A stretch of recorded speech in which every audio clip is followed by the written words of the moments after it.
நீங்கள்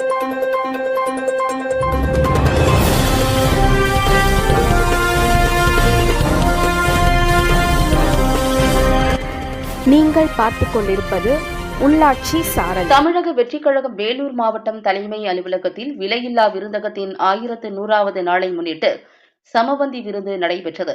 வேலூர் மாவட்டம் தமிழக வெற்றிக் கழகம் வேலூர் மாவட்டம் தலைமை அலுவலகத்தில் தேர்தல் மாநாட்டை முன்னிட்டும் விலையில்லா விருந்தகம் 1100வது நாளையொட்டியும் விலையில்லா விருந்தகத்தின் 5ஆம் ஆண்டு துவக்க விழாவினையொட்டியும் பொதுமக்களுக்கு சமபந்தி விருந்து வழங்கும் நிகழ்ச்சி தமிழக வெற்றிக் கழகம் நிர்வாகிகள் சார்பில் மாவட்ட தலைவர் மற்றும் பொறுப்பாளர் வேல்முருகன் தலைமையிலும் மாவட்ட தொண்டரணி தலைவர் மற்றும் சட்டமன்ற தொகுதி பொறுப்பாளர் ஸ்ரீனிவாசன் முன்னிலையிலும் நடைபெற்றது.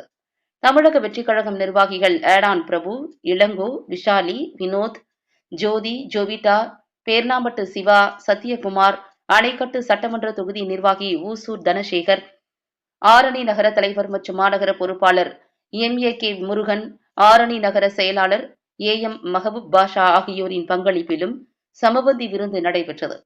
இதில் மாவட்ட நிர்வாகிகள் கோடீஸ்வரன், பரத், பிரசாந்த், இம்தியாஸ், ஐதர், இளைஞரணி வெங்கட், தொண்டரணி சுரேஷ், லோகேஷ், IT விங் தமிழ், ராஜபாண்டி, எழில், சரத், நவீன், கௌசல்யா, கோபி, மணிகண்டன் மற்றும் தமிழக வெற்றிக் கழகம் நிர்வாகிகள், பொதுமக்கள் பலர் கலந்து கொண்டனர்.